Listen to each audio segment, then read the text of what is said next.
During potentially dangerous weather situations, specially built receivers can be automatically activated by the signal to warn of the impending hazard. Tests of the signal and your receiver's performance are normally conducted by the National Weather Service each Wednesday between 11 a.m. and noon. If there is a threat of severe weather, the test will be postponed to the next available good weather day. Reception of this broadcast, and especially the warning alarm tone, will vary at any given location.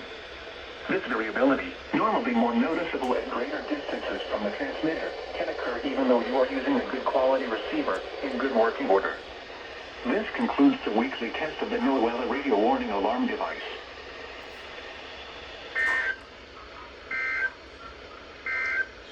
It's Here's your 2 forecast. It's 2 o'clock. 2 o'clock and they go off. What the world?